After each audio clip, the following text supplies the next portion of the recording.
as one. Killer. This is us. आत्मा परमात्मा से संदेह व्यक्त करता है कि अरे परमात्मन,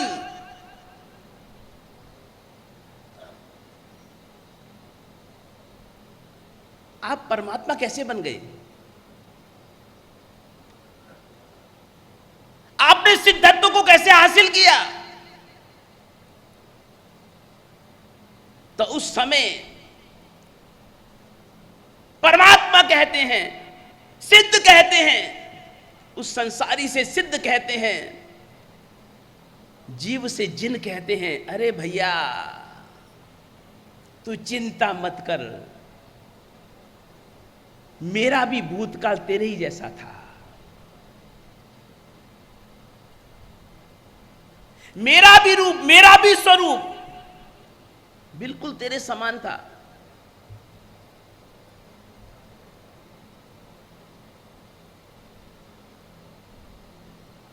कर्म बद्धो भवे जीवः कर्म मुक्तस् तथा जिनः। जब तक जीव कर्म से आबद्ध है, जब तक जीव कर्मों की जंजीरों से जकड़ा हुआ है,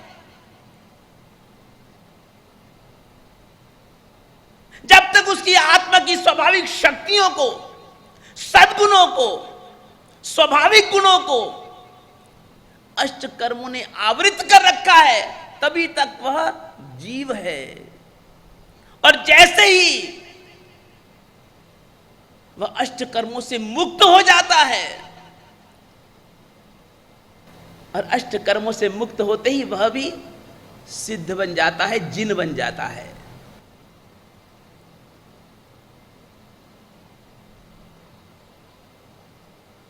आदम को खुदा कहूं या खुद को खुदा कहूं, एक शायर लिखता है, आदम को खुदा कहूं या खुद को खुदा कहूं, आदम खुदा दोनों एक हैं, किसको जुदा कहूं।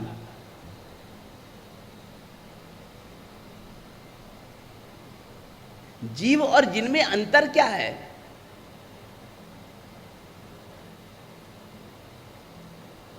सिद्धा जैसो जीव है, जीव सोई सिद्ध होए।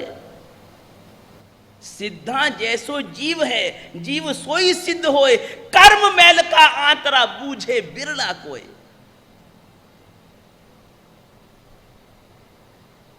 संसारी और सिद्ध में, जीव और जिन में, आत्मा और परमात्मा में भेद क्या है?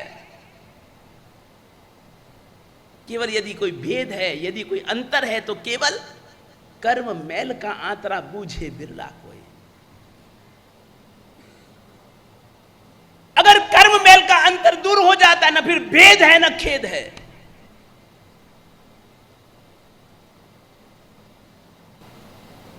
कर्म युक्त जीव है, कर्म मुक्त जिन है।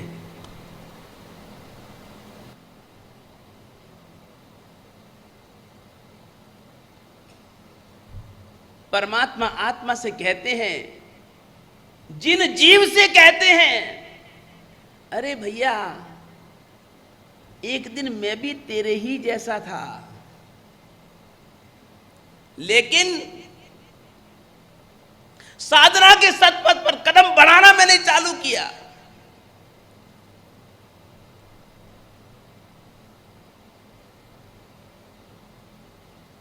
परीक्षों ने मेरी कठोर परीक्षा ली।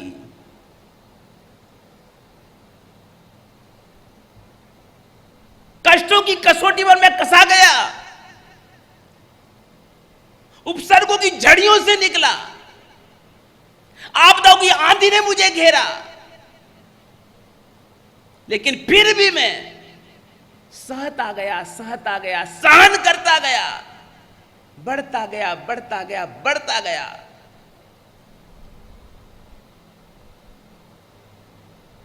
और परिणाम स्वरूप तप और ध्यान के द्वारा मैं जीवन में कुटिल कर्मों को तोड़ता गया, और एक दिन यह आया कि मैं संपूर्ण कर्म मुक्त होकर के मैं जिन बन गया।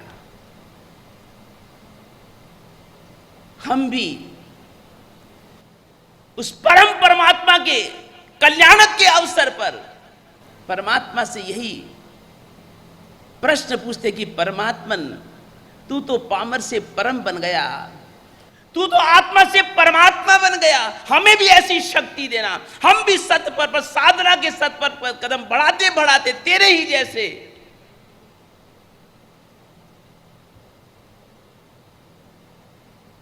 हम आत्मा को कर्म मुक्त करके शुद्ध बन सके, और शुद्ध बन करके हम भी तेरे जैसे सिद्ध अवस्था को प्राप्त कर सके। परमात्मा कहते हैं कि अरे जीव, अरे साधक, तू भी अपने जीवन में ऐसी साधना की हवा चलाना कि जिससे तेरी आत्मा रूपी सूर्य को ढकने वाले जितने भी कर्मों के बादल हैं सभी छट जाएं, हट जाएं, और तेरी आत्मा रूपी सूर्य का स्वाभाविक जो उजाला है, स्वाभाविक जो प्रकाश है, प्रकट हो जाए, प्रादुर्भवित हो जाए। नेमिनाथ दादा के जन्म और दीक्षा कल्याण का यह पुण्य अवसर हमें भी साहस और संकल्प बल दे, और हम भी प्रभु तेरे निर्दिष्ट पावन पथ पर, सत पथ पर कदम बढ़ाते बढ़ाते बढ़ाते बढ़ाते परिश्रम उपसर्गों को झेलते झेलते समता भाव से, उपशम भाव से हम भी कर्मों की जंजीरों से मुक्त हो सकें, कर्म मुक्त होकर के तेरे जैसे हम भी परम तत्व को प्राप्त कर सके। यही नेमिनाथ दादा के जन्म और दीक्षा कल्याण मनाने का सार है, यही सार्थकता है। कामदं मोक्षदं चैव ओंकाराय नमो नमः। आत्मारामं गुणागारं वल्लभं लोकवल्लभं समुद्रं मोददातारम् इंद्रदिन्नं नमाम्यहम् नित्यानन्दं नमाम्यहम्।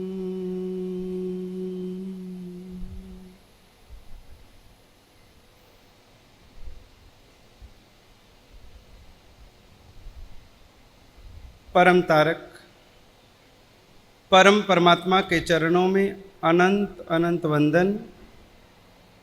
परम श्रद्धेय गुरुचरण, धर्म सभा में उपस्थित धर्मानुरागी भव्य आत्माओं,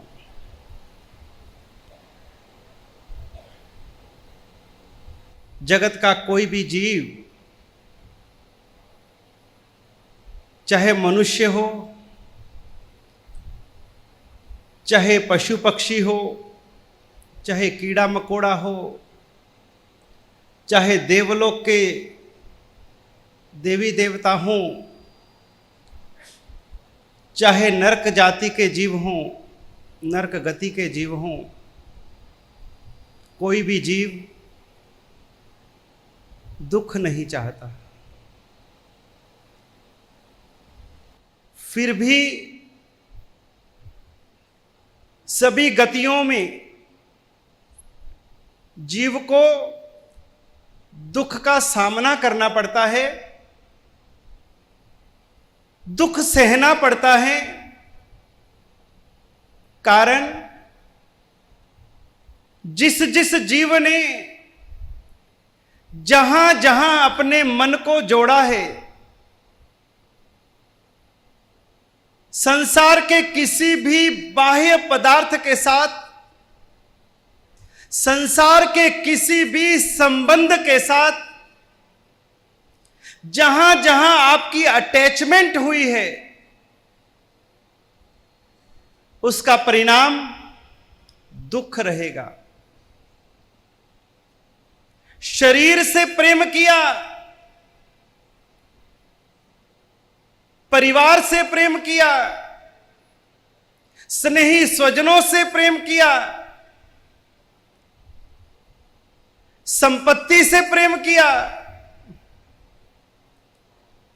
सांसारिक दृष्टि से जिस जिस वस्तु के साथ में आपने बाह्य प्रेम किया, बाह्य अटैचमेंट जहां रखी, निश्चित समझना कि आपको अंततः दुख ही मिलेगा। लेकिन दुख चाहता कोई नहीं है। तो यदि हमें दुख नहीं चाहिए तो उसका उपाय है कि जहां जहां बाह्य चीजों के साथ में, सांसारिक संबंधों के साथ में हमने जितनी गहरी अटैचमेंट रखी है, उस अटैचमेंट को यदि हम छोड़ते जाएंगे, हमारा दुख कम होता जाएगा। दुख मुक्ति का सीधा सरल उपाय, हम अपने मोह को, हम अपने राग को, हम अपनी आसक्ति को जितना जितना कम करते जाएंगे, उतना उतना सुखी होते जाएंगे, और जितनी आसक्ति गहरी करते जाएंगे, उतना दुख हमारा बढ़ता जाएगा।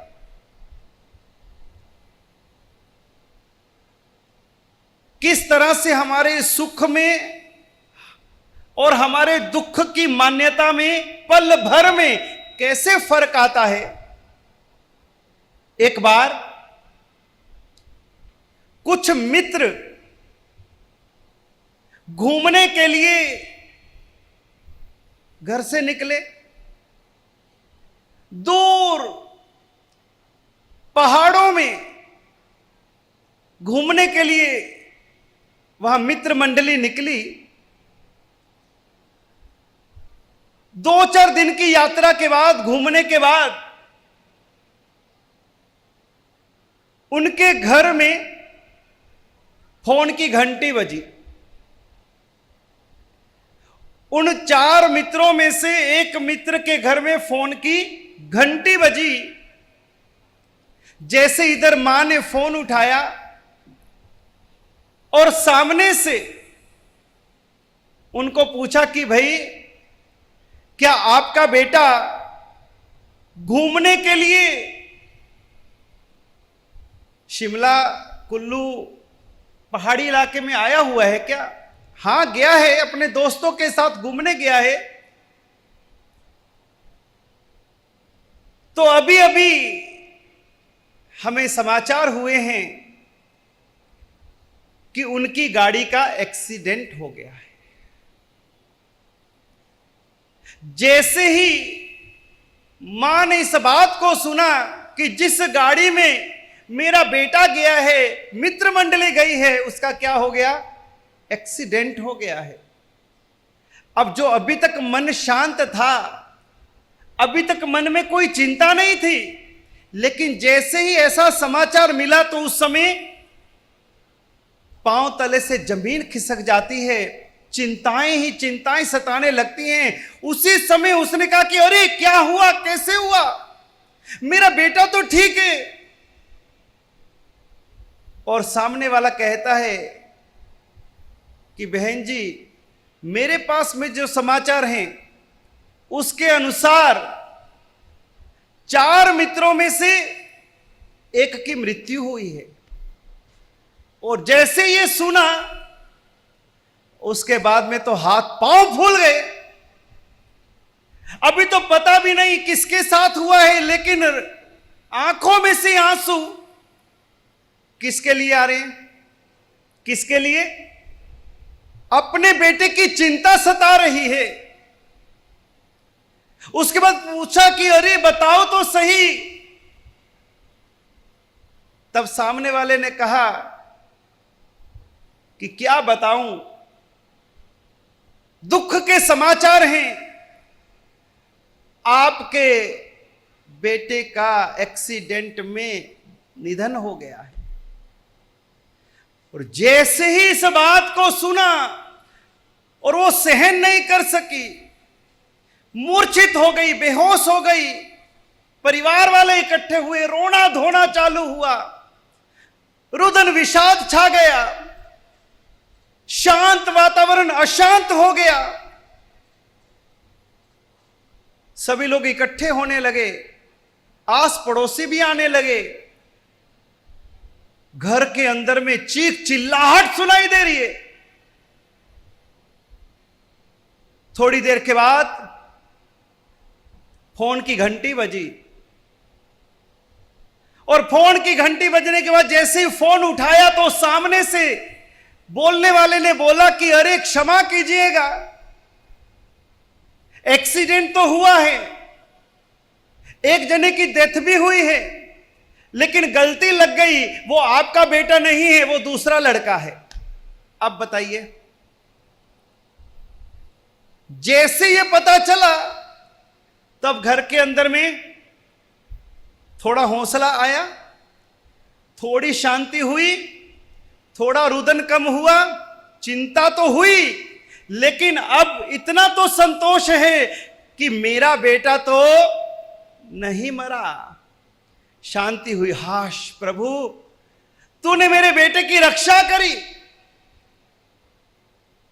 थोड़ी शांति होने के बाद में जैसे ही वो आगे की सारी तैयारी करने लगे कि किस हॉस्पिटल में है, कहां है, पता करें, पहुंचे, जाएं, आए, जैसे उस तैयारी में लगे इतने में तीसरी बार फोन की घंटी बजी। फिर फोन उठाया और पता लगा कि बहन जी क्षमा कीजिएगा, बेटा तो आपका ही है। अब फिर क्या हो गया? फिर रोना धोना चालू। तो जब तक अपने बेटे की बात आ रही थी तब तक ही रोना धोना था, और दूसरे वाले का मरा तो मुझे क्या लेना, उसका दुख इतना नहीं था। अपने वाले का दुख था, दूसरे का क्या लेना देना। क्यों? क्योंकि दूसरे के साथ में हमारी वैसी अटैचमेंट नहीं है, वैसा मोह नहीं है, वैसा अपनापन नहीं है जैसा हमारा हमारे बेटे के साथ है। दूसरे को कुछ भी हो जाए, जितना मोह ज्यादा उतना दुख ज्यादा, जितनी आसक्ति गहरी उतना आपका संसार का परिभ्रमण ज्यादा, दुख का कारण ज्यादा।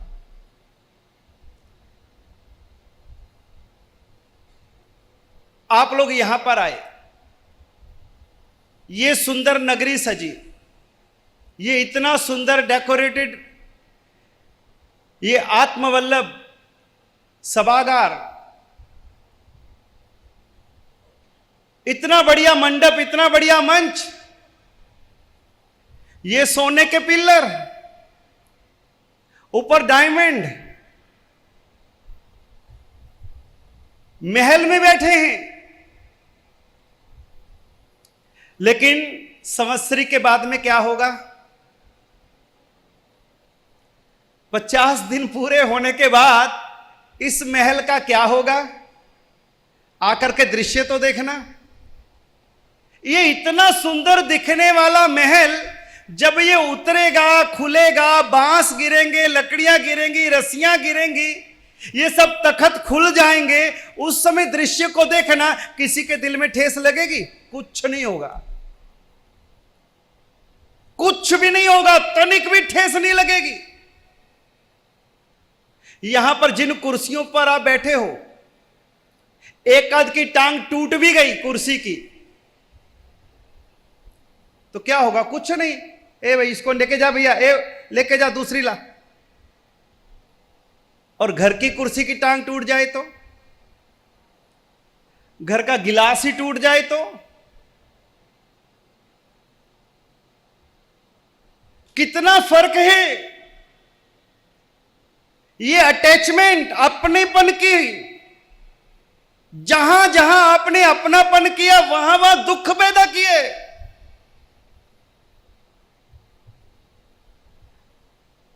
अपने घर में कोई नुकसान हो जाए तो कितना दुख होता है। किसी कारण से आपको आपका घर छोड़ करके जाना पड़े तो कितना दुख होता है। जिस घर में आप 20 साल रहे, 50 साल रहे और अब उसको छोड़ करके दूसरी जगह जा रहे हो, घर तो छोड़ दिया, दूसरी जगह भी चले गए, लेकिन जब भी उस गली में से निकलते हो तो मन में क्या आता है? अपना घर, यहां रहते थे हम। छोड़ने के बाद में भी आपका मन अभी भी वहां बंधा हुआ है। अभी भी आसक्ति के बंधन, अभी भी मेरेपन का भाव उसमें टिका हुआ है, और छोड़ के जाने का दुख अभी भी उसमें पड़ा है। मन वहां बंधा है, यह दुख का कारण है। एक बार बहनों की किट्टी पार्टी थी। आजकल बड़ा फैशन चल पड़ा है किट्टी पार्टी। तो हमने कहा कि ये किट्टी पार्टी, पहली बार शब्द सुना है किट्टी पार्टी, ये होता क्या है? तो उन्होंने कहा कि मरसेब जिसमें बहनें इकट्ठी होकर kit kit kit kit kit kit करती है, उसका नाम किट्टी पार्टी। और अब तो उसमें और परिवर्तन आ गया। पहले तो बहनों की होती थी, अभी तो कपल्स की किट्टी पार्टी। अब तो पति भी शामिल है उसमें, फैमिली की किट्टी पार्टी। पूरे के पूरे परिवार, बहनें सब बिफोर टाइम, पंक्चुअल, यहां आने में लेट, धर्म स्थान में लेट, किट्टी पार्टी में बिफोर टाइम। कितनी मन की अटैचमेंट। जैसे ही किट्टी पार्टी के अंदर में समय हुआ, सारी बहनें पहुंचनी शुरू हो गई, और थोड़ी देर के बाद में एक बहन ने जैसे ही एंट्री ली और अंदर आने के बाद में जैसे ही वो कुर्सी के ऊपर बैठने लगी, इतने में पीछे से बहन भागती हुई आई, अरे रुको। और उसने अपना पर्स खोला, पर्स में से अपना रुमाल निकाला, रुमाल निकाल करके उसकी कुर्सी को साफ किया और फिर बोला कि आप बैठिए। वो बहन बैठ गई। थोड़ी देर के बाद वो बहन उस कुर्सी से उठी, आगे सोफा पड़ा था, वहां जाके बैठने लगी। वो बहन फिर भागती आई, अरे रुको। रुमाल निकाला, सोफे को साफ किया, सीट को साफ किया, बैठिए। बाकी बहनें ऊंची नीची, किसको इतना वीआईपी ट्रीटमेंट? ये वहां बैठे, वहां बैठे, वहां बैठे, जहां बैठे, वो बहन आकर के अपने रुमाल से इसकी सीट को साफ करती है, कुर्सी को साफ करती है, सोफे को साफ करती है। मामला क्या है? और जब तक मामला पता नहीं लगे तब तक सारा मजा किरकिरा। अब तो किट्टी में किसी का मन ही ना लगे। सभी हैरान हैं, सभी परेशान हैं कि इसकी सीट को क्यों साफ किया जा रहा है। आखिर कुछ बहनें मिलकर के उसके पास गई और पूछा कि बहन, ये बात तो बता, ये कौन सी वीआईपी है?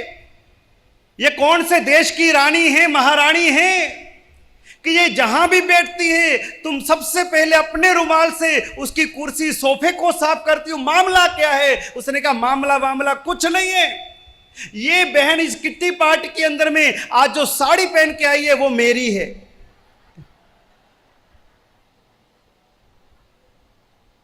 मुझे इससे क्या लेना देना? मुझे किसकी चिंता है?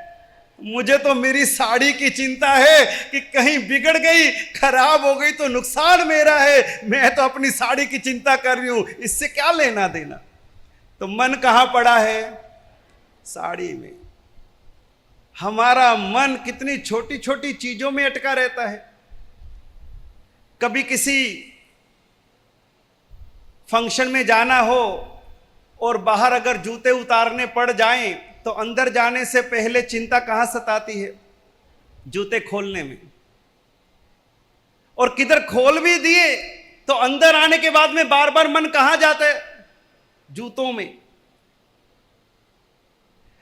हमारा मन किन किन चीजों के साथ जुड़ा है? कहां है हमारी मन की आसक्ति जुड़ी? कैसे फिर भगवान से जुड़ेंगे? कैसे धर्म से जुड़ेंगे? कैसे आत्मा से जुड़ेंगे? अभी तो इन छोटी छोटी तुच्छ वस्तुओं के साथ में, इनके साथ हमारा मन जुड़ा हुआ है। और यहां तक कि अभी आप लोग जहां जिस जगह पे बैठते हो, डेली जहां बैठते हो, उसके साथ में भी आपकी आसक्ति।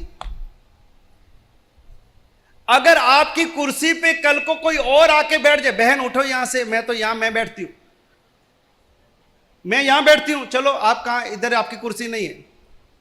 भैया आपका यह स्थान नहीं है, यहां रोज मैं, तो उस जगह के साथ में भी वो भी आसक्ति। भोजन मंडप में गए, रोज जहां पर एक आसना करने बैठते हो, अगर वहां कोई और आके बैठ जाए तो अरे कल तो मैं थी इधर, आप इधर कैसे आ गए, ये मेरी जगह है, वो जगह भी आपकी। कितनी जल्दी हम अपने मन को चीजों के साथ में जोड़ देते हैं। कर रहे हैं विरक्ति की साधना, हमें विरक्त बनना है, हमें मुक्त होना है, और फंसे पड़े हैं आसक्ति के बंधनों से। कैसे आगे बढ़ पाएंगे?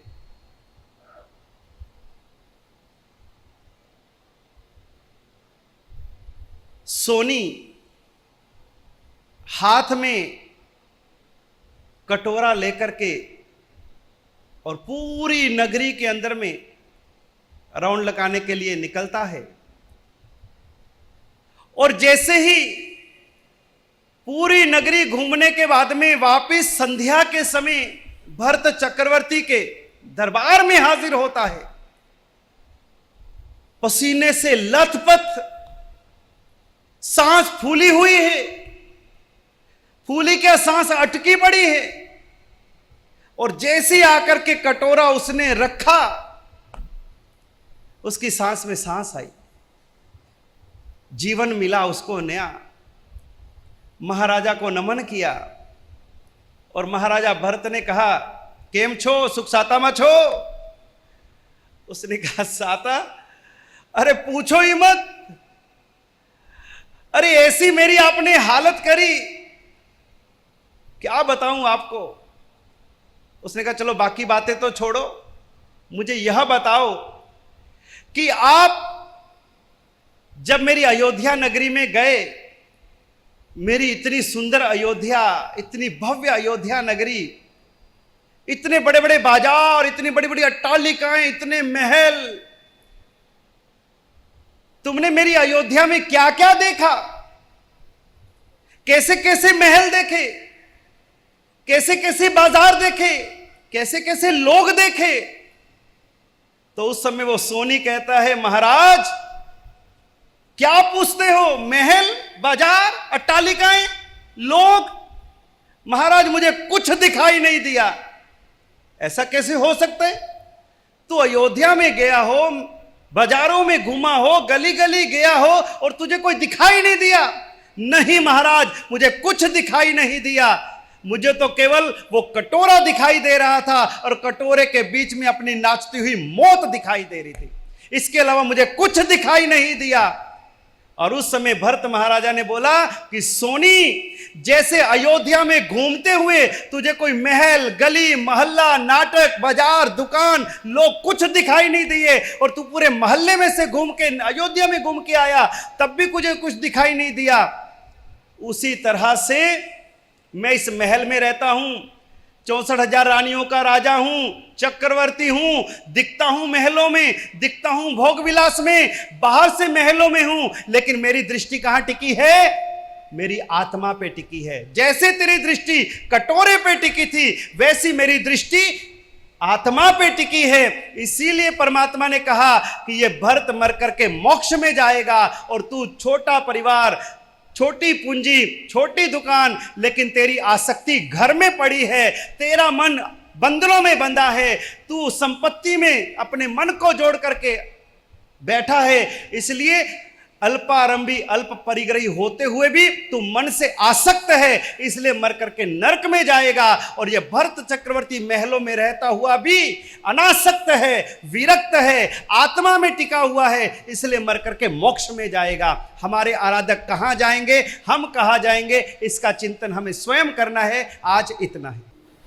ओ ममम वप भावो भैवम मब निव्यो मग्गानुसारिया इट्ट फल सिद्धि लोक वृद्धचाओ गुरुजन पुआ प्रथकरणम च सुह गुरुजोगो तब वैन सेवना आभव मखंडा। अहियंतों के ऐश्वर्य और आत्मा के ऐश्वर्य में आत्मा का ऐश्वर्य कहो कि सिद्धों का ऐश्वर्य कहो, एक ही बात है। अरिहंतों का बहुत से ऐश्वर्य जो पुद्गल के रूप में हमको चक्षुओं से दिखाई देता है।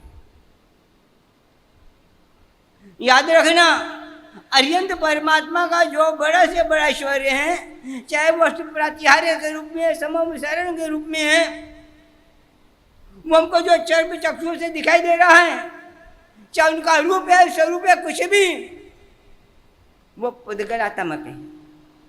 उस ऐश्वर्य का आत्मा से कोई संबंध नहीं है। आत्मा का ऐश्वर्य अलग ऐश्वर्य है। ये तो बाह्य ऐश्वर्य है जिसके हम ऐश्वर्य कह रहे हैं, बाह्य पुद्गल के रूप में है। आत्मा के गुणों से इसका कोई लेना देना नहीं है। आत्मा का ऐश्वर्य क्या है? आत्मा का ऐश्वर्य क्या है?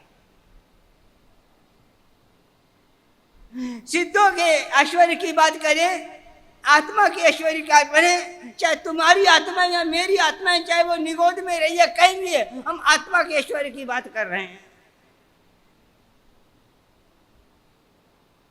सिद्धों का ऐश्वर्य जो हमें आंखों से दिखाई देता है, वो तो हमको बहुत अच्छा लगता है, लुभावना लगता है। उनका रूप हो, सौंदर्य हो, चाहे वो ऐश्वर्य समम शरण के रूप में हो, अशोक वृक्ष के रूप में हो, चामर के रूप में हो, दिव्य ध्वनि के रूप में हो, सिंहासन के रूप में हो, किसी भी रूप में हो, चाहे उनके शरीर के रूप में भी क्यों न हो, उनके रूप सौंदर्य के रूप में भी क्यों हो, वो एक अलग चीज है। वो तो हम चर्म चक्षुओं से देख सकते हैं और बहुत बार देखा भी होगा, पर अरिहंत परमात्मा भी जिस ऐश्वर्य की चर्चा करते हैं, जिस ऐश्वर्य को पाना चाहते हैं, जो आत्मा का मूल ऐश्वर्य है, उस ऐश्वर्य की चर्चा करते हैं। और यह ऐश्वर्य भी परमात्मा के लिए कोई मूल्य नहीं है। तीर्थंकर परमात्मा के लिए तीर्थंकर के ऐश्वर्य का कोई मूल्य नहीं है, हमारे लिए मूल्य है। क्यों? वो तीर्थंकरों का भारी ऐश्वर्य भी हमारे आत्म ऐश्वर्य के उद्घाटन में निमित्त बन जाता है, इसीलिए उसके लिए हमारे लिए मूल्य है, तीर्थंकर के मूल्य नहीं। तीर्थंकर के लिए तो अपने आत्मा के ऐश्वर्य का मूल्य है, भाई ऐश्वर्य का मूल्य हमारे लिए है। भाई ऐश्वर्य से प्रभावित होकर भी हम अपने अभ्यंतर ऐश्वर्य, भाई तीर्थंकरों का भाई ऐश्वर्य की हमें अभ्यंतर ऐश्वर्य की ओर ले जाता है, इसीलिए उनका मूल्य है। अब मैं बात करता हूं आत्मा के ऐश्वर्य की, चाहे वो तुम्हारी आत्मा है, चाहे मेरी आत्मा है, कोई भी आत्मा है, उसका मूल ऐश्वर्य क्या है, चाहे वो ऐश्वर्य प्रकट हुआ या ना हुआ हो, फिर भी वो आत्मा में है, आत्मा का ऐश्वर्य। और याद रखो, तीर्थंकरों का ऐश्वर्य तीर्थंकर से लगे, हमारी आत्मा का ऐश्वर्य आत्मा से भिन्न नहीं है। आत्मा किसी गति में जो नहीं जाए, आत्मा का ऐश्वर्य आत्मा से भिन्न नहीं है, साथ में ही है। अनंत ऐश्वर्य आत्मा का, अनंत अनंत अनंत ऐश्वर्य है। वो आत्मा के ऐश्वर्य शक्ति के रूप में है, वो आत्मा का ऐश्वर्य प्रकृति के रूप में है, वो आत्मा का ऐश्वर्य स्वरूप के रूप में है। आत्मा के ऐश्वर्य को, आत्मा के गुणों को मुख्य रूप से 3 भागों में बांटा गया है, स्वरूप रूप से, शक्ति रूप से और स्वरूप से। तीनों रूपों की मैं चर्चा करता हूं। आत्मा का ऐश्वर्य, आत्मा का सुख कैसा, आत्मा का ज्ञान कैसा, आत्मा का वीर शक्ति कैसी, आत्मा का अक्षय स्वरूप कैसा, अनंत सुख कैसा, आत्मा का अवेदी सुख कैसा।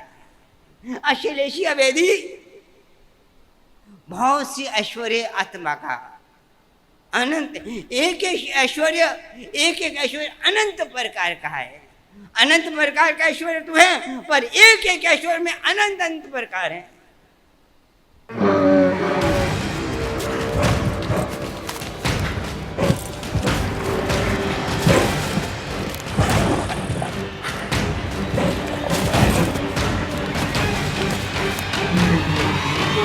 Together as one. Killer. This is us.